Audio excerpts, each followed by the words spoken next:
எல்லாருக்கும் வணக்கங்க. இன்னைக்கு நம்ம உப்பு பருப்பு எப்படி செய்யறதுன்னு பார்க்க போறோம். அதுக்கு அரை கப்பு பாசிப்பருப்பு எடுத்து வச்சிருக்கேன். 1 டீஸ்பூன் சீரகம், 1 டீஸ்பூன் மஞ்சத்தூள், இந்த உப்பு பருப்புக்கு தேவையான உப்பு, அப்புறம் ஒரு 6 ல இருந்து 7 பல் பூண்டை தட்டி எடுத்து வச்சிருக்கேன். நம்ம முதல்ல என்ன பண்ணோம்னா இந்த பருப்பை ஊற வச்சுக்கணுங்க. ஒரு கிண்ணில இந்த அரை கப் பாசிப்பருப்புங்க,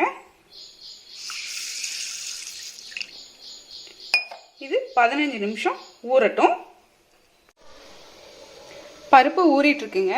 அதுக்குள்ள நம்ம என்ன பண்ணிட்டோம், ஒரு குக்கர்ல 1 கப் அளவுக்கு தண்ணி ஊற்றி நல்லா கொதிக்க வைக்க போறோம். தண்ணி கொதிச்சு வரும்போது இதில் பாசிப்பருப்பு போட்டு வேக வைக்க போறோம். தண்ணி கொதிக்க ஆரம்பிச்சிருச்சுங்க. இப்போ நம்ம இதில் ஊறிட்டு இருக்க அந்த பருப்பை நல்லா கழுவிட்டு இதில் போட போறோம். So now water is boiling.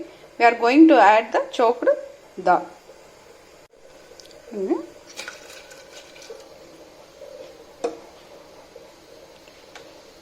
பருப்பு நல்லா ஒரு அரை வேக்காடு வரணுங்க.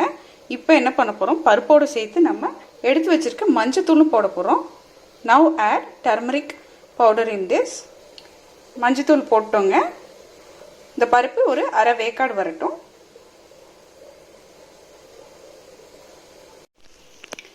பருப்பு நல்லா அரை வேக்காடு வெந்துருச்சுங்க. இந்த ஸ்டேஜில் நம்ம என்ன பண்ண போகிறோம்னா, நம்ம எடுத்து வச்சிருக்க ஜீரகம், தட்டி வச்சிருக்க பூண்டு, அதே மாதிரி இந்த உப்பு பருப்புக்கு தேவையான எல்லாம் போட்டு சேர்த்துக்கிட்டோம். In this stage we are adding jeera, crushed garlic and salt to this dish. இப்போ நம்ம குக்கரை மூடி போட்டு 2 விசில் வச்சு எடுத்தோம்னா நம்மளுடைய உப்பு பருப்பு ரெடிங்க.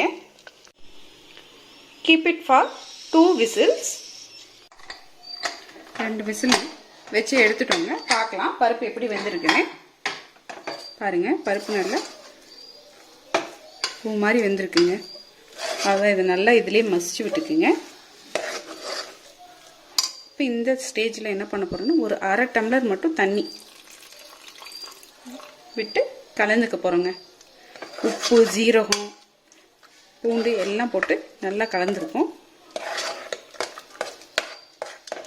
உப்பு பருப்பு ரெடி ஆயிடுச்சு. இப்போ இதை நம்ம ஒரு கிண்ணிக்கு மாற்றிக்கலாம்.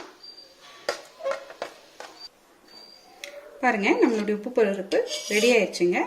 இதில் நெய் விட்டு சுடுசாதத்தில் வச்சு சாப்பிடும்போது நல்ல ருசியாகவும் மணமாகவும் இருக்கும். நீங்கள் முதல் முறை நம்ம சேனல் பார்க்குறீங்கன்னா சப்ஸ்கிரைப் பண்ணிக்கிங்க. நம்ம சேனலை லைக் பண்ணுங்கள், ஷேர் பண்ணுங்கள், கமெண்ட் பண்ணுங்கள். நீங்களும் இந்த ரெசிபியை வீட்டில் ட்ரை பண்ணி பாருங்கள். வணக்கங்க.